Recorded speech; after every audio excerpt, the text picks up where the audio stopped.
முன்னவனே முன்னின்றால் முடியாதது ஒன்றுண்டோ? முசுகுந்த சோழர் ஈசனை வேண்ட அவர் ஒரு செண்பக மலரை ஒரு விடங்கர் மீது பொருத்தி அதுதான் மூல விடங்கர் என்று உணர்த்தினாரே. இந்திரன் அதைக் கண்டு மகிழ்ந்து 7 விடங்கரையும் முசுகுந்த சோழருக்கு தந்து அவை சப்த விடங்கர் என்று புகழ் பெற்றதே. அதேபோல் இங்கும் ஒரு திருவிளையாடலை ஈசன் நிகழ்த்தியதும் சோழ குலத்தின் மாண்புக்கு ஒரு அடையாளத்தை காண்பிப்பதற்கே. ஆஹா, கலையனாரே, தன் புகழையும் என் புகழாகச் சொல்லும் தங்களின் பண்பு என்னை மெய்சிலிர்க்க வைக்கிறது. வலியோர்க்கு வலியவனான இறைவன் எளியோர்க்கு எளியவனாகவும் விளங்குகிறார். அப்படித்தான் குங்கிலியமிடம் தொண்டை செய்து கொண்டிருந்த இந்த எளியவனுக்கு பெருமை சேர்க்கும் வகையாக இன்று நிமிர்ந்து நின்றிருக்கிறார். ஆஹா, அற்புதம்!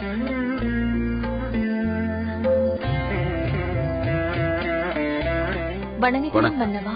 வாருங்கள் கலையரே, இவர்தான் இந்த சிவலிங்கம் சாய்வதற்கு காரணமாக இருந்த தாடகை என்பவர். வணங்குகிறேன். தாயே, பக்தியின் பெருமையை உலகமே அறிந்து கொள்ளும்படி செய்தீர்கள். பரமனே தங்கள் முன் தலை தாழ்த்தி தாங்கள் செய்த அபிஷேகத்தை ஏற்றுக்கொண்டார் என்றால் அந்த அற்புதத்திற்கு ஈடாகச் சொல்ல எந்த வரலாறும் இல்லை. இல்லை கலையனாரே, என்னால் இப்படி ஒரு நிலை நேர்ந்ததற்காக இன்றளவும் நான் வருந்திக் கொண்டுதான் இருந்தேன். ஆனால் தங்களின் பெருமை இந்த உலகமே அறிய வேண்டும் என்பதற்காகத்தான் இறைவன் இத்தகைய திருவிளையாடலை நிகழ்த்தி இருக்கிறார் என்று இப்போதுதான் எனக்கு புரிகிறது. அப்படி சொல்லாதீர்கள் தாயே. இறைவன் எந்த ஒரு செயலையும் காரணம் இல்லாமல் செய்வதில்லை. இப்போது நிகழ்த்தியிருக்கும் இந்த திருவிளையாடலில் தானே சாய்ந்து நின்று தங்களது பெருமையையும் மீண்டும் அவரே நிமிர்ந்து நின்று என்னை பற்றியும் அனைவரும் அறியும்படி செய்திருக்கிறார். ஒரு செயலின் மூலம் இருவரது பக்தியையும் மக்கள் உணரும்படி செய்திருக்கிறார். எனக்கு இத்தகைய பேறு கிடைத்ததற்கு தாங்கள்தான் காரணம் என்பதை நினைக்கும் போது நான் எத்தகைய பாக்கியம் செய்திருக்கிறேன் என்று நான் நெகிழ்ச்சி அடைகிறேன். நான் பெரும் பாக்கியம் செய்தவன் என்பதை மனதார உணர்கிறேன். ஆகையால் என்னை விட சிறந்த பக்தை தாங்கள்தான் தாயே.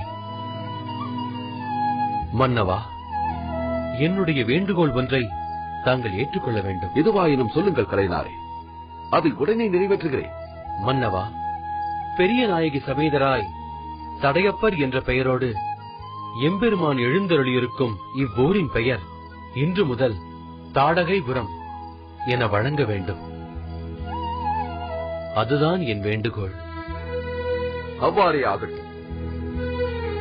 திருப்பனந்தாள் கோயில் தாடகைப்புறம் என்றே இனி வழங்கட்டும்.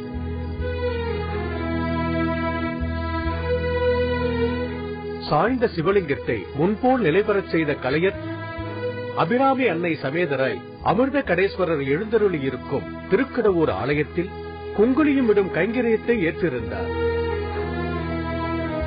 அதன் பயனாகவே இத்தகைய சிறப்பை பெற்றார் என்பதை நான் அறிந்தேன். அதனால் இன்று முதல் இவரை குங்குலிய கலையனார் என்றே நாம் போற்றுவோம். கலையனார், இன்று முதல் தங்கள் பெயர் குங்குலிய கலையனார் என்றே வழங்கப்படட்டும். வருங்காலத்தில் உங்களது சைவ தொண்டினை இந்த உலகமே போற்றி புகழப் போகிறது. கலையனாரே, அமிர்த கடேஸ்வரருக்கு தாங்கள் செய்த குங்குலிய திருத்தொண்டினை இங்கு எழுந்தருளியிருக்கும் எம்பெருமானுக்கும் செய்ய வேண்டும் என கேட்டுக்கொள்கிறோம். அது என் பாக்கியம். நான் இப்பிறவி எடுத்ததே அதை உறுதி செய்வதற்காகத்தானே. தாராளமாக செய்யுங்கள்.